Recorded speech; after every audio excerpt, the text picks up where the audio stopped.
حضرت حسین رضی اللہ تعالیٰ عنہ نے ان دنوں میں جو وہاں گزرے ہیں، جتنے بھی کوفی آئے ہوئے تھے نا، اکثر و بیشتر تو کوفے کے لوگ تھے، ان سے کہا کہ میں خود نہیں آیا، تم نے مجھے بلایا تھا، اے فلاں ابن فلاں کیا تم نے مجھے خط نہیں لکھا تھا کہ آؤ؟ اے فلاں ابن فلاں کیا تم نے مجھے پیغام نہیں بھیجا تھا کہ یہاں تشریف لائیے؟ اور دیکھو میرے پاس تمہارے خطوط موجود ہیں۔ وہ ایک تھیلا جس میں کہ خطوط ہے وہ بھی لا کے میدان میں رکھ دیا۔ 20 جو ہے خاندان بنی ہاشم میں سے شہید ہوئے ہیں۔ حضرت حسین رضی اللہ تعالیٰ عنہ کا ایک بہت ہی انفنٹ چھوٹا بچہ وہ بھی شہید ہوا۔ باقی سب مرد، تمام مرد، سوائے ایک حضرت حسین کے بیٹے حضرت علی بن حسین زین العابدین کہلائے بعد میں، وہ بیمار تھے، وہ جنگ میں حصہ نہیں لے سکتے تھے، وہ بچ گئے۔ صرف یہ ہے 10 محرم الحرام اور سن 61 ہجری میں حضور کے نواسے، اور جن کے بارے میں حضور نے فرمایا سیدہ شباب اہل الجنہ، حضرت حسین شہید کر دیے گئے۔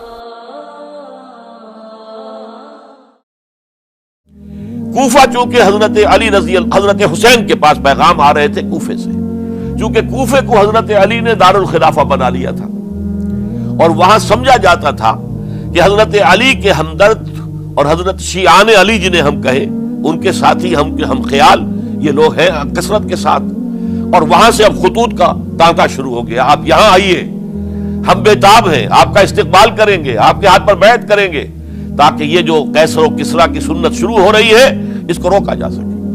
وہ تانتا بندھا ہوا ہے خطوط کا۔ تو حضرت حسین رضی اللہ تعالیٰ عنہ نے فیصلہ کر لیا کہ میں کوفے جاؤں گا۔ حضرت زبیر روکتے رہ گئے کہ نہیں، کوفیوں پر اعتماد نہ کیجیے، یہ زبانی کلامی ساتھ دیتے ہیں، جب ڈنڈا چلتا ہے تو پھر یہ ہٹ جاتے ہیں میدان سے۔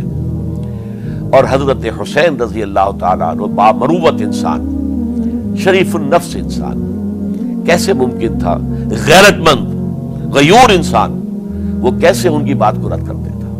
لہذا اچھا چلو چلتے ہیں کوفے کی طرف۔ آگے بڑھتے چلے گئے، کربلا میں پہنچ گئے، جو کچھ وہاں ہوا ہے پھر آپ کو معلوم ہے۔ اس میں یہ بات ہے، پہلے 1000 کا لشکر بھیجا تھا عبید اللہ ابن زیاد نے، اس پر حضرت حسین رضی اللہ تعالیٰ عنہ نے جو باتیں کہیں وہ کچھ اثر انداز ہو گئی۔ ان کا افسر جو تھا حر بن یزید تمیمی، وہ بعد میں حضرت حسین کا حامی ہو گیا، اور حضرت حسین کے ساتھ ہی اس کو بھی شہادت نصیب ہوئی۔ پھر دوسرے کو بھیجا عمرو ابن سعد۔ عمرو ابن سعد بھی ایک بڑی عظیم شخصیت کا بیٹا تھا، حضرت سعد ابن ابی وقاص جو فاتح ایران تھے، اور جن کو غزوہ احد کے موقع پر حضور نے فرمایا تھا کہ اے سعد تیر چلاؤ، میرے ماں باپ تم پر قربان ہوں۔ جبکہ احد میں گھیراؤ کر لیا تھا حضور کا، اور کفار قتل کرنے کے لیے ہجوم کر رہے تھے، اور کچھ حضرات تیر چلا چلا کے انہیں پھینک رہے تھے، دور جو ہے ہٹا رہے تھے، ان میں سے حضرت سعد ابن ابی وقاص بھی تھے۔ پھر وہ فاتح ایران تھے، اسی لیے گورنر بن گئے تھے ایران کے۔ سعد جو ہے ان کا بیٹے، یہ عمرو جو ہے، یہ اب ایک بڑے صوبے کا گورنر بھی تھا، اس وقت 4000 آدمی دے کر بھیجا۔ وہ بھی نرمی کرتا رہا، اس نے کوئی تشدد نہیں کیا، اس کے اندر بہرحال اپنے عظیم باپ کے خون کا کچھ اثر تھا۔ لیکن یہ کہ پھر ابن زیاد کو اطلاع مل گئی کہ عمرو ابن سعد جو ہے وہ تو لے تو لال کر رہا ہے، حملہ نہیں کر رہا، قتل نہیں کر رہا، بلکہ یہ کہ وہ تو اس راستہ بھی دینے کے لیے تیار ہے کہ نہ مدینے کی طرف جائیے اور نہ آپ مکے کی طرف جائیے، نہ کوفے کی طرف جائیے، بلکہ آپ چاہے تو دمشق چلے جائیں، یزید سے اپنا معاملہ کر لیں۔ اس پر ابن زیاد نے پھر وہاں سے خط لکھا ہے، میں نے تمہیں اس کام کے لیے بھیجا تھا، میں نے تمہیں حکم دیا تھا حسین سے میری بیعت لو، یعنی میری بیعت کے ذریعے یزید کی بیعت لو، اور اسے پکڑ کر لا کر میرے سامنے پیش کرو۔ لہذا پھر اس نے ایک بہت خونخوار شخص کو زیادہ فوج دے کر بھیجا ہے، اور وہ جو ہے اس نے آ کر جو ہے شمر نے پھر اس نے فیصلہ کن معاملہ کیا۔ حضرت حسین رضی اللہ تعالیٰ عنہ نے ان دنوں میں جو وہاں گزرے ہیں، جتنے بھی کوفی آئے ہوئے تھے نا، اکثر و بیشتر تو کوفے کے لوگ تھے، ان سے کہا کہ میں خود نہیں آیا، تم نے مجھے بلایا تھا، اے فلاں ابن فلاں کیا تم نے مجھے خط نہیں لکھا تھا کہ آؤ؟ اے فلاں ابن فلاں کیا تم نے مجھے پیغام نہیں بھیجا تھا کہ یہاں تشریف لائیے؟ اور دیکھو میرے پاس تمہارے خطوط موجود ہیں. وہ ایک تھیلا جس میں کہ خطوط ہے وہ بھی لا کے میدان میں رکھ دیا. یہ حضرت حسین رضی اللہ تعالیٰ عنہ کی شرافت اور اپنی صاف دلی. کوئی اس کے اندر عیاری نہیں تھی ان کے اندر، معاذ اللہ ثم معاذ اللہ. لیکن یہ کہ اس کا نتیجہ اچھا نہیں نکلا. نتیجہ کیا نکلا؟ اب انہیں پتا چل گیا کوفیوں کو، اگر اب حسین زندہ دمشق پہنچ گئے یزید کے پاس تو یہ ہم سب کا بھاڑا پھوڑ دیں گے، ہماری شامت آ جائے گی. لہذا اب تو کسی صورت انہیں زندہ نہیں رہنے دینا. یہ ایک بڑا اہم واقعہ نوٹ کر لیجیے اس کو. اس لیے کہ حضرت حسین نے ایک ایک کا نام لے کر، اے فلاں ابن فلاں، اے فلاں ابن فلاں، اے فلاں ابن فلاں، کیا تم نے خط نہیں لکھا تھا؟ کیا تمہارا پیغام نہیں تھا؟